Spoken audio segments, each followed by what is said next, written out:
see. On Osimhen, I'm going to go to David because he's a Chelsea fan. But Kate, I forgot about if that. Chelsea pull this off, the reports today suggest that Napoli want to do a swap deal. If Chelsea pull this off, do you think this will have a dramatic effect on the outcome of Chelsea's season?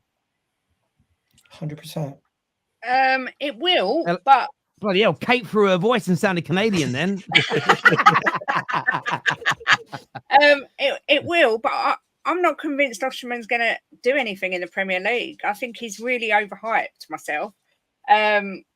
I don't think Tony will end up at Man United or Chelsea either. I think he'll stay at Brentford and then I think he'll go abroad. I don't think he'll play in this country. That's my personal opinion.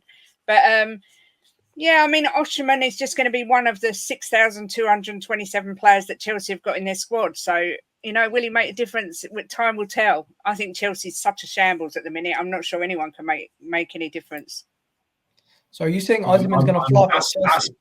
That's not true. I do, yeah. All strikers flop at Chelsea. Come on, man. Come on. All right. Everyone, and you're telling me about who we signed. My team's done. Like, we can't do anything. I remember how excited you were when you signed Havertz. You were the one guy on stream telling all the Chelsea fans. I love Havertz.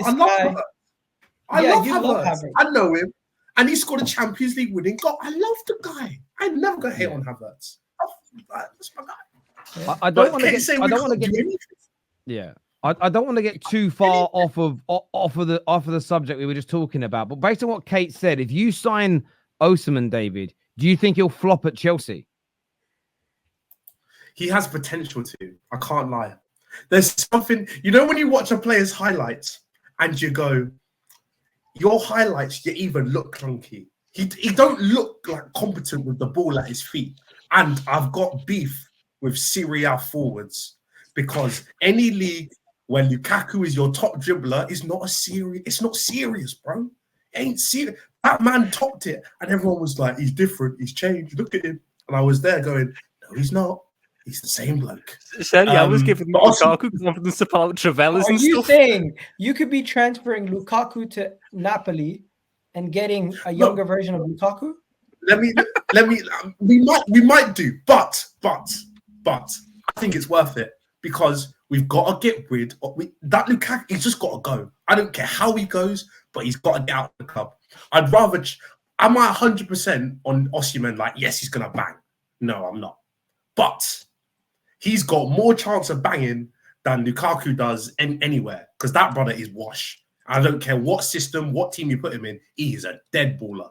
But Osimhen, he could be really good, and he does have traits that suit the Prem. He's just a little bit like he trips over the ball sometimes. You get me? He's a bit Jackson-y in that way, where he loses the ball, but he's a goal scorer. And if he can get me 15 to 20 goals, and he can, you know, not miss the easy ones, I'm cool with it. He's a fox in the box. That's his game. I'm cool with it. That's his game. When you've got Cole Palmer on the right, and Neto, low driven cross. That's his game. He's tall. We need tall people. Set pieces. Get him on them. It would be Chelsea would have a really interesting front four for the 4 games they're collectively fit. Like, it'd be a really exciting front four of Neto and Kunku, Palmer and Osimhen for the 4 games that they're fit. Like, you could tear teams apart with that. And then Neto will go down with an injury. And by the time he's back and Kunku's down with an injury. And then by the time he's back, Osimhen's done. And then Neto's gotten injured again in that time. I like Osimhen. And he's got so much quality about him in terms of finishing, which is kind of what I think Chelsea need. Chelsea don't need the striker who is this complete forward who's going to drop in and create for them because they haven't exactly got the wingers who are going to get 20 goals. Yeah, but Jackson. Yeah. Jackson. Jackson, if he can put it together, is class. He's class. And Nunes, if he had a brain, would be the best striker in the league. What are we doing here? It's not going to happen. I think Chelsea are going to massively need to depend on their attack to keep them in games next season because they're going to concede a lot of goals. Their defense is really poor. So they get Victor Osimhen, he's going to help them do that. But the question is, are they going to have enough creativity from the midfield? Because they have so many good attackers now, is it going to be a situation where all this time they're waiting for all these attackers, but their midfield has diminished in quality to a point where I'm looking at that midfield, I'm saying, is it as good to create the chances needed for these players? It depends on the Or setup. are they just going to throw it to Palmer and Thing to figure it out? How are they going to play?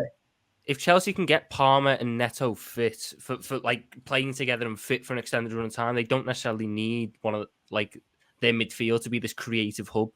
I feel like Enzo Fernandez can create to a degree. Moises Caicedo can create to a degree. They're not Odegaard levels, but if it come down to it, they could play an incisive pass or two. They could dictate the tempo, etc. But a lot of Chelsea's creativity is going to come from those attackers that play just behind that striker.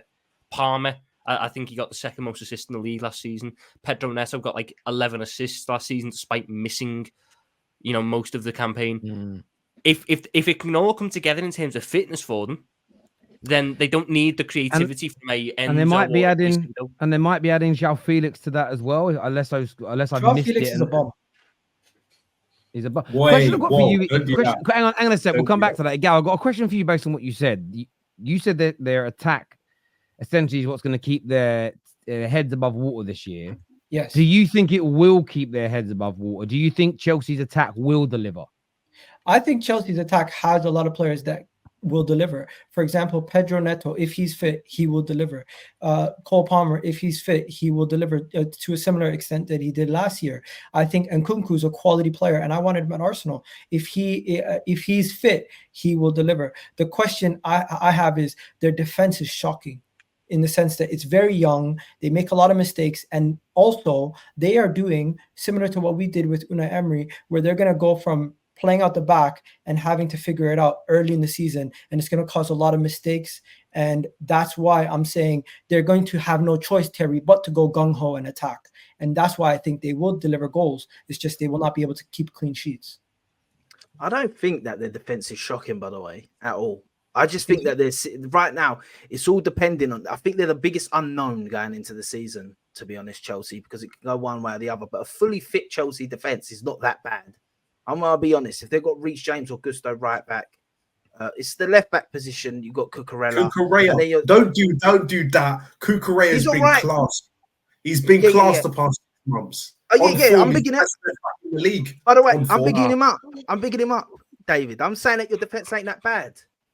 That's what I mean. And your centre backs, if you get a fully fit Fofana for a season, he'll grow into the season. He's a good player. I don't care what anyone says. People think he's bad. He just hasn't had a run of games properly. Yeah, and the guy Adebayo, what's his name that you just signed? Yeah, he's good as well, and we see it at Fulham. He's just come in, and it's a bit all shaky at the moment, and the defense keeps changing. And that I don't think they've got a bad defense at all. It's all about if they can sort of work. I think the manager's the key part of if they'll keep their head above water next season or not. I think it's the manager rather than the players. I think they've got the players in every position.